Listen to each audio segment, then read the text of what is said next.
ಸ್ನೇಹಿತರೆ ನಮಸ್ಕಾರ. ನಾನು ಮಾರುತಿರಾವ್, ನಿವೃತ್ತ ಉಪವ್ಯವಸ್ಥಾಪಕರು, ತುಮಕೂರು ಹಾಲು ಒಕ್ಕೂಟ. ಹಲವಾರು ತಿಂಗಳ ನಂತರ ನಾನು ಈ ವಿಡಿಯೋನ ಮಾಡ್ತಾ ಇದ್ದೀನಿ. ನಿಮಗೆಲ್ಲ ಗೊತ್ತಿದೆ, ಈಗಾಗಲೇ ನಾನು ಭವಿಷ್ಯ ನಿಧಿಯ ಹೆಚ್ಚುವರಿ ಪಿಂಚಣಿಯ ಬಗ್ಗೆ ಹಲವಾರು ವಿಡಿಯೋಗಳನ್ನು ಮಾಡಿದ್ದೀನಿ. ಭವಿಷ್ಯ ಕಾಯ್ದೆ ಬಗ್ಗೆ ಇರ್ಬೋದು, ಏನೆಲ್ಲ ಕೋರ್ಟ್ ವ್ಯವಹಾರಗಳ ಬಗ್ಗೆ ಇರ್ಬೋದು, ಜಡ್ಜ್ಮೆಂಟ್ಗಳ ಬಗ್ಗೆ ಇರ್ಬೋದು. ಆದರೆ ಈ ದಿನ ನಾನು ಈ ವಿಡಿಯೋನ ಮಾಡೋ ಉದ್ದೇಶ ಏನು ಅಂತಂದರೆ, ತಮಗೆಲ್ಲ ಗೊತ್ತಿದೆ 2024-25ರಲ್ಲಿ ನಮಗೆಲ್ಲ ಹೆಚ್ಚುವರಿ ಪಿಂಚಣಿಯನ್ನು ಭವಿಷ್ಯ ನಿಧಿ ಇಲಾಖೆಯಿಂದ ಕೊಟ್ಟಿದ್ದಾರೆ. ಈ ಪಿಂಚಣಿಯನ್ನು ನೀಡುವಾಗ ನಮಗೆ ಯಾವಾಗ 58 ವರ್ಷಗಳ ತುಂಬಿದೆ ಆ ದಿನಾಂಕದಿಂದ ಇಲ್ಲಿಯವರೆಗೆ ಅರಿಯರ್ಸ್ ಅಂದರೆ ಹಿಂಬಾಕಿಯನ್ನು ಕೂಡ ಕೊಟ್ಟಿದ್ದಾರೆ. ಕೊಡುವಾಗ ಭವಿಷ್ಯ ನಿಧಿ ಇಲಾಖೆಯವರು ಏನು ಮಾಡಿದ್ದಾರೆ, ಆದಾಯ ತೆರಿಗೆಯ ನಿಯಮದಂತೆ TDS ಅಂದರೆ ಟ್ಯಾಕ್ಸ್ ಡಿಡಕ್ಟೆಡ್ ಅಟ್ ಸೋರ್ಸ್ ಅನ್ನು ಹಿಡಿದು ನಮಗೆಲ್ಲ ಪಾವತಿ ಮಾಡಿದ್ದಾರೆ. ಈ ಹಿಡಿದಿರುವ TDS ಮೊತ್ತವನ್ನು ಆದಾಯ ತೆರಿಗೆ ಇಲಾಖೆಯ ನಮ್ಮ ಖಾತೆಗೆ ಜಮಾ ಕೂಡ ಮಾಡಿರ್ತಾರೆ. ಹಾಗಾದರೆ ನಾವು ಆದಾಯ ತೆರಿಗೆ ಕಟ್ಟಿದ್ದೀವಿ ಅಂತ ಅರ್ಥ ಮಾಡ್ಕೋಬೇಕಾ, ಅಥವಾ ಈ ಹಣ ನಾವು ಹಿಂಪಡಿಬೇಕಾ, ಆದಾಯ ತೆರಿಗೆಯಿಂದ ನಾವು ಹಿಂಪಡಿಬೇಕಾ ಅನ್ನೋದ್ರ ಬಗ್ಗೆ ಚರ್ಚೆ. ತಮಗೆಲ್ಲ ಗೊತ್ತಿದೆ, ಎಷ್ಟೋ ನಿವೃತ್ತದಾರರಿಗೆ ಈ TDS ಹಣವನ್ನು ನಾವು ವಾಪಸ್ ಪಡಿಬೋದು ಅನ್ನೋದರ ಬಗ್ಗೆ ಸಾಕಷ್ಟು ಅರಿವಿಲ್ಲ. ನಾನು ಹಲವಾರು ನಿವೃತ್ತದಾರರಲ್ಲಿ ಚರ್ಚೆ ಮಾಡಿದಾಗ ಅವರಿಗೆ ಕೆಲವಾರು ಆತಂಕಗಳು ಇದೆ ಅನ್ನೋದು ನನಗೆ ಗೊತ್ತಾಯಿತು.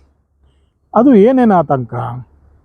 ಕೆಲವ್ರು ಹೇಳ್ತಾರೆ, ನಾವು ಈಗಾಗಲೇ ಆದಾಯ ತೆರಿಗೆಯನ್ನು ನಾವು ಕಟ್ಬಿಟ್ಟಿದ್ದೀವಿ, ನಮಗೆ ಹಿಡಿದೇ ಕೊಟ್ಟಿದ್ದಾರೆ, ನಾವು ಮತ್ತೆ ಯಾಕೆ ಅದನ್ನು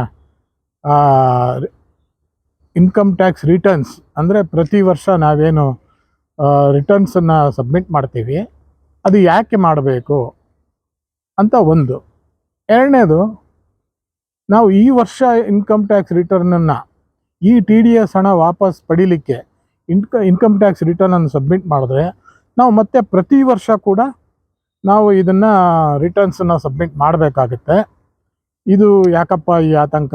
ಬೇಡ ಅನ್ನೋ ಅಭಿಪ್ರಾಯ ಕೂಡ ಇದೆ. ನೋಡಿ, ನಮ್ಮ ನಿವೃತ್ತದಾರರಲ್ಲಿ ಯಾರೆಲ್ಲ ಹೆಚ್ಚುವರಿ ಪಿಂಚಣಿಯನ್ನು ಪಡೆದಿದ್ದಾರೆ ಭವಿಷ್ಯ ನಿಧಿ ಇಲಾಖೆಯಿಂದ, ಇದರಲ್ಲಿ ನಾನು 3 ಭಾಗಗಳಾಗಿ ವಿಂಗಡಿಸ್ತೀನಿ. ಒಂದು, ಯಾರೆಲ್ಲ ನಿವೃತ್ತಿ ಆಗಿ ಹೆಚ್ಚುವರಿ ಪಿಂಚಣಿಯನ್ನು ಪಡೆದಿದ್ದಾರೆ ಅವರು ಸೇವಾವಧಿನಲ್ಲಿ ಯಾವತ್ತೂ ಅವರು ಆದಾಯ ತೆರಿಗೆಯ ಮಿತಿಯನ್ನು ಕ್ರಾಸ್ ಮಾಡಿಲ್ಲ. ಅಂದರೆ ಅವರೆಲ್ಲ ಕಡಿಮೆ ಸಂಬಳದ, ಕಡಿಮೆ ಆದಾಯದ ನೌಕರರುಗಳಾಗಿರ್ತಾರೆ. ಸೊ ಅವ್ರಿಗೂ ಕೂಡ ಅರಿಯರ್ಸನ್ನು ಕೊಡುವಾಗ TDS ಹಿಡಿದಿದ್ದಾರೆ. ಎರಡನೇದಾಗಿ, ಯಾರ್ದೆಲ್ಲ ಸಂಬಳವು ಆದಾಯ ತೆರಿಗೆಯ ಮಿತಿಯನ್ನು ಮೀರಿ ಇದೆ ಅವರುಗಳು ಪ್ರತಿ ವರ್ಷ ಆದಾಯ ತೆರಿಗೆಯನ್ನು, ಅಂದರೆ ನಾವು ಕೆಲಸ ಮಾಡುವ ಮಾಲೀಕರೇ ಈ TDS ಅನ್ನು ಹಿಡಿದು ಪಾವತಿಸಿರ್ತಾರೆ. ನಾವು ಅದು ಪ್ರತಿ ವರ್ಷ ರಿಟರ್ನನ್ನು ಸಬ್ಮಿಟ್ ಮಾಡಿ ಕಟಾವಣೆ ಮಾಡಿದಂಥ ಆದಾಯ ತೆರಿಗೆಗೆ ಸಮಾನವಾಗಿ ರಿಟರ್ನನ್ನು ಸಬ್ಮಿಟ್ ಮಾಡ್ತೀವಿ. ಅಥವಾ ನಮಗೇನಾದರೂ ವಾಪಸ್ ಬರುವಂಥ ಮೊತ್ತ ಇದ್ದರೆ ವಾಪಸ್ ಪಡಿತೀವಿ, ಇಲ್ಲ ಕಟ್ಟಬೇಕಾಗಿರೋವಂಥದ್ದಿದ್ರೆ ಕಟ್ತೀವಿ. ಮೂರನೇದಾಗಿ, ಅವರಿಗೆ ಹಲವಾರು ಬಿಸ್ನೆಸ್ಗಳು ಇರುತ್ತೆ, ಸಂಬಳ ಅಲ್ಲದೆ ಹಲವಾರು ಡೆಪಾಸಿಟ್ಗಳನ್ನು ಇಟ್ಟಿರ್ತಾರೆ ಬ್ಯಾಂಕಲ್ಲಿ, ಅಥವಾ ವ್ಯವಹಾರ ಇರುತ್ತೆ, ಅವರ ಆದಾಯ ತೆರಿಗೆ ಜಾಸ್ತಿ ಇರುತ್ತೆ. ಅವರಿಗೆ ಇದು ಪ್ರತಿ ವರ್ಷ ಅವರು ರಿಟರ್ನ್ ಸಬ್ಮಿಟ್ ಮಾಡಿ ಅವರು ಅಕ್ಲಾಡ್ಜ್ಮೆಂಟನ್ನು ಪಡಿತಾ ಇರ್ತಾರೆ. ನಮ್ಮಿಂದ ಕಟಾವಣೆ ಮಾಡಿ ಆದಾಯ ತೆರಿಗೆ ಇಲಾಖೆಗೆ ಪಾವತಿ ಮಾಡಿದಂತಹ TDS ಮೊತ್ತ ಏನಿದೆ ಅದು ನಮ್ಮದೇ ಹಣ. ಅದಕ್ಕೆ ನಾವು ಆದಾಯ ತೆರಿಗೆಯ ಮಿತಿಯನ್ನು ಕ್ರಾಸ್ ಮಾಡಿದರೆ ಅವಶ್ಯಕತೆ ಇರುವ ಆದಾಯ ತೆರಿಗೆಯ ಮೊತ್ತವನ್ನು ಹಿಡಿದು ನಮ್ಮಿಂದ ಕಟಾವಣೆ ಮಾಡಿದಂತಹ ಪೂರ್ಣವಾದ TDS ಮೊತ್ತದಲ್ಲಿ ಕಳೆದು ನಮಗೆ ಪಾವತಿ ಮಾಡುವಂಥದ್ದು ನಿಯಮ. ಆತಂಕ ಇರುವಂತೆ ನಾವು ಇಲ್ಲಿವರೆಗೂ ಯಾವುದೇ ಥರ ಆದಾಯ ತೆರಿಗೆಯ ರಿಟರ್ನನ್ನು ಸಬ್ಮಿಟ್ ಮಾಡಿಲ್ಲ, ಈ ವರ್ಷ ಮಾಡಿಬಿಟ್ರೆ ನಮಗೆ ಪ್ರತಿ ವರ್ಷ ಮಾಡಬೇಕಾಗತ್ತೆ ಅನ್ನೋ ಆತಂಕ ಯಾರಿಗೂ ಬೇಡ. ಸೊ ಹಾಗಾಗಿ ಈ ಹಣ ನಾವು ಪಡಿಲೇಬೇಕಾಗತ್ತೆ. ಈ ವರ್ಷ ನಾವು ರಿಟರ್ನನ್ನು ಸಬ್ಮಿಟ್ ಮಾಡಿದ್ರೆ ಮುಂದಿನ ವರ್ಷಗಳಲ್ಲಿ ನಮ್ಮ ಆದಾಯ ತೆರಿಗೆಯ ಮಿತಿ ಏನಿದೆ, ತೆರಿಗೆಯ ಮಿತಿ ಒಳಗಡೆ ಇದ್ದರೆ ನಾವು ರಿಟರ್ನನ್ನು ಸಬ್ಮಿಟ್ ಮಾಡಬೇಕಾಗಿಲ್ಲ. ಈ ಭವಿಷ್ಯ ನಿಧಿಯ ಪಿಂಚಣಿಯ ಹೊರತಾಗಿ ಇತರೆ ಆದಾಯಗಳಿದ್ದರೆ ಅವ್ರು ಮಾತ್ರ ಮಾಡಬೇಕಾಗುತ್ತೆ. ಕೇವಲ ಭವಿಷ್ಯ ನಿಧಿಯ ಪಿಂಚಣಿಯ ಆಧಾರದ ಮೇಲೆ ಅದು ಆದಾಯ ತೆರಿಗೆಯ ಮಿತಿಯ ಒಳಗಡೆ ಇದ್ದರೆ ಯಾರೂ ಕೂಡ ರಿಟರ್ನ್ಸನ್ನು ಸಬ್ಮಿಟ್ ಮಾಡಬೇಕಾಗಿಲ್ಲ. ಅದರ ಬಗ್ಗೆ ಯಾವುದೂ ಆತಂಕ ಬೇಡ. ಇಲ್ಲಿವರೆಗೆ ಯಾರ್ಯಾರು ಇನ್ಕಮ್ ಟ್ಯಾಕ್ಸ್ ರಿಟರ್ನನ್ನು ಸಬ್ಮಿಟ್ ಮಾಡದೇ ಇದ್ದರೂ ಕೂಡ ಈಗ ನಮ್ಮಿಂದ ಕಟಾವಣೆ ಮಾಡಿದಂತಹ TDS ಮೊತ್ತವನ್ನು ನಾವು ಹಿಂಪಡೆಯಬಹುದಾಗಿದೆ. ಹಾಗೆಯೇ ಅದಕ್ಕೆ ಅವಶ್ಯಕತೆ ಇರುವ ದಾಖಲಾತಿಗಳನ್ನು ನಾವುಗಳು ಆಡಿಟರ್ಸ್ಗಳಿಗೆ ಕೊಡಬೇಕಾಗತ್ತೆ. ಈಗಾಗಲೇ ನಾವು ಇನ್ಕಮ್ ಟ್ಯಾಕ್ಸನ್ನು ರಿಟರ್ನನ್ನು ಸಬ್ಮಿಟ್ ಮಾಡಿ ಅಕ್ಲಾಡ್ಜ್ಮೆಂಟ್ಗಳನ್ನು ಪಡೆದಿದ್ದರೆ ಆ ಅಕ್ಲಾಡ್ಜ್ಮೆಂಟ್ಗಳ ಪ್ರತಿಗಳನ್ನು ಮತ್ತು ನಮಗೆ ಭವಿಷ್ಯ ನಿಧಿಯ ಪಿಂಚಣಿಯು ಯಾವ ವರ್ಷದಿಂದ ಕೊಟ್ಟಿದ್ದಾರೆ ಅರಿಯರ್ಸಲ್ಲಿ ಅನ್ನೋ ಒಂದು ಸ್ಟೇಟ್ಮೆಂಟನ್ನು ಮಾಡಿಕೊಟ್ರೆ, ಇದರ ಜೊತೆಗೆ ನಮ್ಮ ವೈಯಕ್ತಿಕ ಮಾಹಿತಿಗಳು ಅಂದರೆ ಆಧಾರ್ ಕಾರ್ಡ್ ಇರ್ಬೋದು, ಪ್ಯಾನ್ ಕಾರ್ಡ್ ಇರ್ಬೋದು, ಹೆಸರು ಇರ್ಬೋದು, ಎಲ್ಲರಿಗೂ ಪ್ಯಾನ್ ಕಾರ್ಡ್ ಇದ್ದೇ ಇರುತ್ತೆ. ಯಾರೆಲ್ಲ ನೌಕರರು ಒಂದು ಸಂಸ್ಥೆಯಲ್ಲಿ ಕೆಲಸ ಮಾಡ್ತಾರೆ ಅವರುಗಳು ಪ್ಯಾನ್ ಕಾರ್ಡು ಮಾಡಿಸಿರ್ತಾರೆ, ಅವ್ರ ಹತ್ರ ಇದ್ದೇ ಇರುತ್ತೆ. ಈ ಎಲ್ಲ ಮಾಹಿತಿಗಳನ್ನು ನಾವು ಆಡಿಟರ್ಸ್ಗಳಿಗೆ ಕೊಟ್ಟರೆ ಅವರು ಅದನ್ನು ವರ್ಕೌಟ್ ಮಾಡಿ ಆದಾಯ ತೆರಿಗೆ ರಿಟರ್ನ್ ಸಬ್ಮಿಟ್ ಮಾಡುವಾಗ ಇರುವ ಅವಕಾಶದಲ್ಲಿ ಒಂದು ಆಪ್ಷನ್ 10E ಫಾರಮನ್ನು ಫಿಲಪ್ ಮಾಡಿ ಅಪ್ಲೋಡ್ ಮಾಡಿದ್ರೆ ಈ ಆದಾಯ ತೆರಿಗೆಯಲ್ಲಿ ನಮಗೆ ಸಂದಾಯವಾಗಿರುವ ಜಮೆ ಆಗಿರುವ TDS ಮೊತ್ತ ನಮಗೆ ವಾಪಸ್ ಬರುತ್ತದೆ. 10E ಫಾರಮ್ಗೆ ಅವಶ್ಯಕತೆ ಇರೋ ಮಾಹಿತಿ ನಾವೀಗಾಗಲೇ ಆದಾಯ ತೆರಿಗೆಯ ರಿಟರ್ನ್ಸ್ಗಳನ್ನು ಸಬ್ಮಿಟ್ ಮಾಡಿ ಅಕ್ಲಾಡ್ಜ್ಮೆಂಟ್ಗಳು ಪಡೆದಿದ್ದರೆ ಅದರಲ್ಲೇ ಮಾಹಿತಿಗಳು ಎಲ್ಲ ಮಾಹಿತಿಗಳು ಸಿಗುತ್ತೆ. ಈಗ ನಮಗೆಲ್ಲ ಏನು ಅರಿಯರ್ಸ್ ಕೊಟ್ಟಿದ್ದಾರೆ, ಹೆಚ್ಚುವರಿ ಪಿಂಚಣಿಯ ಅರಿಯರ್ಸು, ಅದಕ್ಕೆ ಒಂದು ನಾವು ಸ್ಟೇಟ್ಮೆಂಟನ್ನು ಮಾಡ್ಕೋಬೇಕಾಗುತ್ತೆ. ಒಂದು ಪಕ್ಷ ನಮ್ಮ ಪಿಂಚಣಿಯು ವೇರಿಯಬಲ್ ಆಗಿದ್ದರೆ, ಅಂದರೆ ಈ ವರ್ಷ ಇದ್ದಂಗೆ ಇನ್ನೊಂದು ವರ್ಷ ಇರಲ್ಲ ಅನ್ನೋದಾದರೆ ನಾವು ಭವಿಷ್ಯ ನಿಧಿಯ ಇಲಾಖೆಯಿಂದ ಆ ಪಿಂಚಣಿಯ ಅರಿಯರ್ಸ್ನ ಸ್ಟೇಟ್ಮೆಂಟನ್ನು ಪಡಿಬೇಕಾಗತ್ತೆ. ಆದರೆ ನಮ್ಮ ಪಿಂಚಣಿ ಎಲ್ಲವೂ ಕೂಡ ಫಿಕ್ಸೆಡ್ ಪೆನ್ಷನ್, ಅಂದರೆ ಒಂದು ಸಾರಿ ಒಂದು ಪಿಂಚಣಿಯ ಮೊತ್ತವನ್ನು ನಿಗದಿಪಡಿಸಿದ್ರೆ ಅದು ಪ್ರತಿ ವರ್ಷವೂ ಹಾಗೇ ಇರುತ್ತೆ. ಇದು ನಾವೇ ಒಂದು ವರ್ಕೌಟ್ ಮಾಡಿ ಯಾವ್ಯಾವ ವರ್ಷದಲ್ಲಿ ಎಷ್ಟೆಷ್ಟು ಪಿಂಚಣಿ ನಮಗೆ ಸಿಗಬೇಕಾಗಿತ್ತು ಅನ್ನೋದನ್ನು, ಸಿಕ್ಕಿದೆ ಅನ್ನೋದನ್ನು ಒಂದು ಸ್ಟೇಟ್ಮೆಂಟ್ ಮಾಡಿ ಈಗಾಗಲೇ ನಾವು ಸಬ್ಮಿಟ್ ಮಾಡಿದಂಥ ರಿಟರ್ನ್ಸ್ನ ಅಕ್ಲಾಡ್ಜ್ಮೆಂಟ್ ಜೊತೆಗೆ ನಮ್ಮ ಆಡಿಟರ್ಸ್ಗಳಿಗೆ ಕೊಟ್ಟರೆ ಒಂದು ಹಂತ ಪೂರ್ಣ ಆಗುತ್ತೆ. ಅವರು ಅವಶ್ಯಕತೆ ಅನುಸಾರ ರಿಟರ್ನ್ ಸಬ್ಮಿಟ್ ಮಾಡಿ ನಮಗೆ ಈ TDS ಮೊತ್ತನ ವಾಪಸ್ ತಂದು ಕೊಡ್ತಾರೆ. ಯಾರೆಲ್ಲ ಆದಾಯ ತೆರಿಗೆ ಮಿತಿಗೆ ಅವರ ಸೇವಾವಧಿನಲ್ಲೂ ಬಂದೇ ಇಲ್ಲ ಅಂಥವರ PF ಪೆನ್ಷನ್ನ ಅರಿಯರ್ಸ್ನಲ್ಲಿ TDS ಹಿಡಿದಿದ್ದಾರೆ, ಆ ಪೂರ್ಣ ಮೊತ್ತವನ್ನು ನೀವು ಹಿಂಪಡಿಬಹುದು, ನಿಮಗೆ ಸಂದಾಯ ಆಗೇ ಆಗುತ್ತೆ. ತಮಗೆಲ್ಲ ಗೊತ್ತಿದೆ, ಭವಿಷ್ಯ ನಿಧಿಯ ಕಾಯ್ದೆ ಪ್ರಕಾರ ನಾವೆಲ್ಲ 58 ವರ್ಷಕ್ಕೆ ನಿವೃತ್ತಿ ಆಗಿದ್ದೀವಿ ಅಂತ ಅರ್ಥ. ನಮಗೆ ಪಿಂಚಣಿಯನ್ನು ನೀಡುವಾಗ 58 ವರ್ಷದಿಂದಲೇ ತುಂಬಿದ ನಂತರ ನಮಗೆ ಕೊಟ್ಟಿರ್ತಾರೆ. ಇನ್ನು ನಾವು ನಿವೃತ್ತಿ ಆಗೋದು 60 ವರ್ಷಕ್ಕೆ, ಅಂದರೆ 2 ವರ್ಷ ನಾವು ಸಂಬಳವನ್ನು ನಮ್ಮ ಮಾಲೀಕರಿಂದ ಪಡೆದಿರ್ತೀವಿ.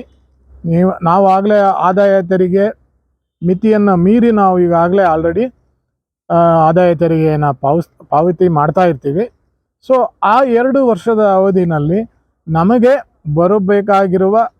ಬಂದಿರುವ ಭವಿಷ್ಯ ನಿಧಿಯ ಪಿಂಚಣಿಯ ಅರಿಯರ್ಸ್ ಅಂದರೆ ಬಾಕಿ ಮೊತ್ತ ಕೂಡ ಇದರಲ್ಲಿ ಸೇರಿಕೊಂಡು ನಮಗೆ ಆದಾಯ ತೆರಿಗೆ ಈ 2 ವರ್ಷಕ್ಕೆ ನಾವು ಪಾವತಿ ಮಾಡಲೇಬೇಕಾಗತ್ತೆ.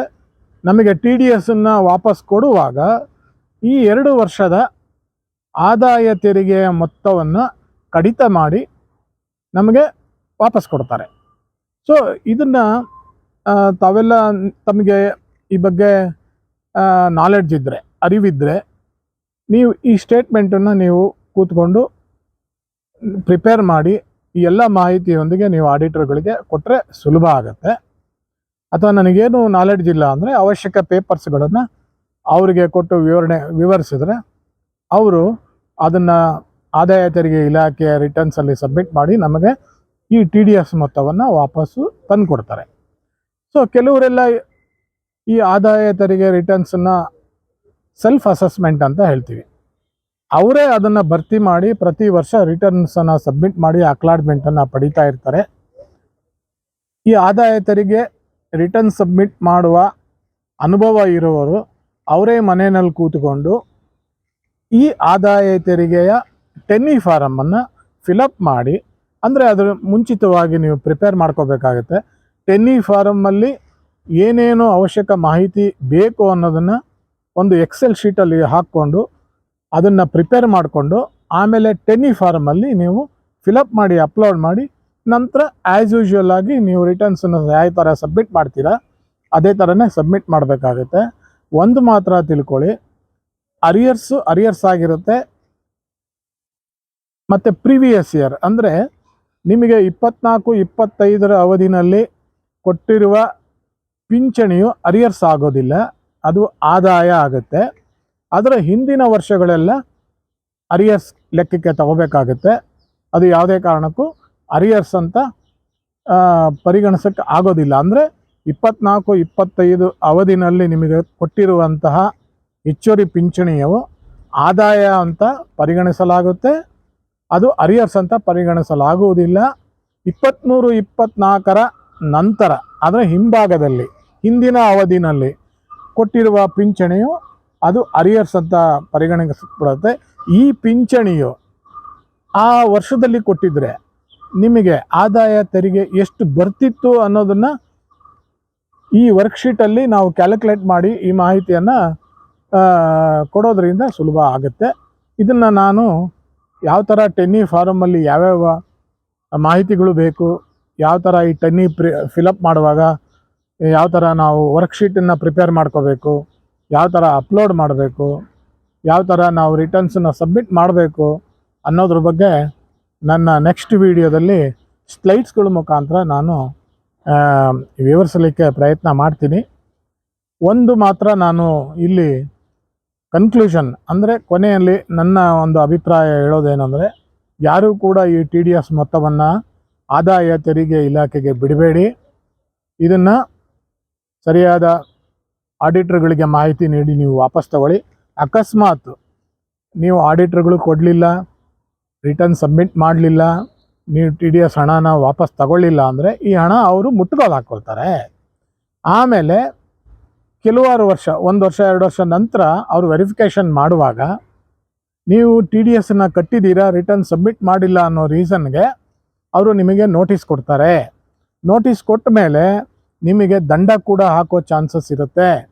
ದಂಡ ಹಾಕ್ಲಿಕ್ಕೆ ಅವ್ರಿಗೆ ಅವಕಾಶ ಇದೆ, ಆವಾಗ ಪರದಾಡಬೇಕಾಗತ್ತೆ. ಆದ್ದರಿಂದ ಯಾರೆಲ್ಲ ಈ ಹೆಚ್ಚುವರಿ ಪಿಂಚಣಿಯ ಅರಿಯರ್ಸನ್ನು ಪಡೆದಿದ್ದೀರಾ, ಸ್ವಲ್ಪ ಶ್ರಮ ವಹಿಸಿ ಮಾಹಿತಿಗಳನ್ನು ಅಡ್ವೊಕೇಟ್ ಅವ್ರಿಗೆ ಕೊಡಿ, ಆಡಿಟರ್ಸ್ಗಳಿಗೆ ಕೊಡಿ. ಈ ಮಾಹಿತಿಯನ್ನು ಅವರು ಆದಾಯ ತೆರಿಗೆಯಲ್ಲಿ ಇಲಾಖೆಯ ವೆಬ್ಸೈಟ್ನಲ್ಲಿ ತುಂಬ್ತಾರೆ, ನಿಮಗೆ ಹಣನೂ ವಾಪಸ್ ತಂದು ಕೊಡ್ತಾರೆ. ನಿಮಗೆ ಮತ್ತೆ ಮುಂದೆ ಯಾವುದು ನೋಟಿಸ್ಗಳು ಬರೋದಿಲ್ಲ. ಸ್ನೇಹಿತರೆ, ಈ ವಿಡಿಯೋದಿಂದ ತಮಗೇನಾದರೂ ಸಾಕಷ್ಟು ಮಾಹಿತಿಗಳು ಲಭ್ಯ ಆಗಿದೆ ಅನ್ನೋದಾದರೆ ದಯವಿಟ್ಟು ನನ್ನ ಈ ಯೂಟ್ಯೂಬ್ ಚಾನಲ್ಗೆ ಸಬ್ಸ್ಕ್ರೈಬ್ ಆಗಿ. ಇದೇ ಥರ ನಾನು ಮುಂದಿನ ವಿಡಿಯೋಗಳಲ್ಲಿ ಈ ಭವಿಷ್ಯ ನಿಧಿಯ ಪಿಂಚಣಿಯ ಹಲವಾರು ವ್ಯಾಜ್ಯಗಳ ಬಗ್ಗೆ, ಆಮೇಲೆ 19/2014 ಮುಂಚಿತವಾಗಿ ನಿವೃತ್ತರಾಗಿರುವ ನಿವೃತ್ತರ ವ್ಯಾಜ್ಯಗಳ ಬಗ್ಗೆ, ಈಗಿನ ಒಂದು ಸ್ಥಿತಿಗತಿಗಳ ಬಗ್ಗೆ ವಿವರಿಸಬೇಕು ಅಂತ ಹೇಳಿ ನಾನು ಬಯಸಿದ್ದೀನಿ. ಅದಕ್ಕೆಲ್ಲ ತಮ್ಮ ಸಹಕಾರ ಇದ್ದರೆ ನನಗಿರುವ ಈ ಬಗ್ಗೆ ಇರುವ ನಾಲೆಡ್ಜ್ ಅಂದರೆ ಅರಿವನ್ನು ತಮ್ಮಗಳ ಜೊತೆಗೆ ಹಂಚ್ಕೊಳ್ಳಿಕ್ಕೆ ಅನುಕೂಲ ಆಗುತ್ತೆ. ತಾವುಗಳು ಎಷ್ಟು ನನ್ನ ಚಾನಲ್ಗೆ ಸಬ್ಸ್ಕ್ರೈಬ್ ಆಗ್ತೀರಿ ಅನ್ನೋದ್ರ ಮೇಲೆ ನನಗೆ ನೀವುಗಳು ಉತ್ತೇಜನ ಕೊಟ್ಟಂತಾಗುತ್ತೆ. ದಯವಿಟ್ಟು ನನ್ನ ಚಾನಲ್ಗೆ ಸಬ್ಸ್ಕ್ರೈಬ್ ಆಗಿ, ಅಥವಾ ನಿಮಗೆ ನನ್ನ ನನ್ನ ನಾನು ಹಂಚಿಕೊಂಡಿರೋ ಮಾಹಿತಿಗಳಿಗೆ ಇಷ್ಟ ಆದರೆ ಲೈಕ್ ಬಟನನ್ನು ಒತ್ತಿ, ಅಥವಾ ಇಷ್ಟ ಆಗದೇ ಇದ್ದರೂ ಕೂಡ ಡಿಸ್ಲೈಕ್ ಬಟನ್ ಒತ್ತಿ. ಅದ್ರ ಬಗ್ಗೆ ಏನು ಫಾರ್ಮಾಲಿಟೀಸ್ ಬೇಡ. ದಯವಿಟ್ಟು ನನ್ನ ಚಾನಲ್ಗೆ ಸಬ್ಸ್ಕ್ರೈಬ್ ಆಗಿ. ಈ ವಿಷಯದ ಬಗ್ಗೆ ನಾನು ಸ್ಲೈಡ್ಸ್ ಮುಖಾಂತರ ಕೊಡುವ ಮುಂದಿನ ವಿಡಿಯೋಗಳನ್ನು ತಪ್ಪದೆ ನೋಡಿ. ನಮಸ್ಕಾರ.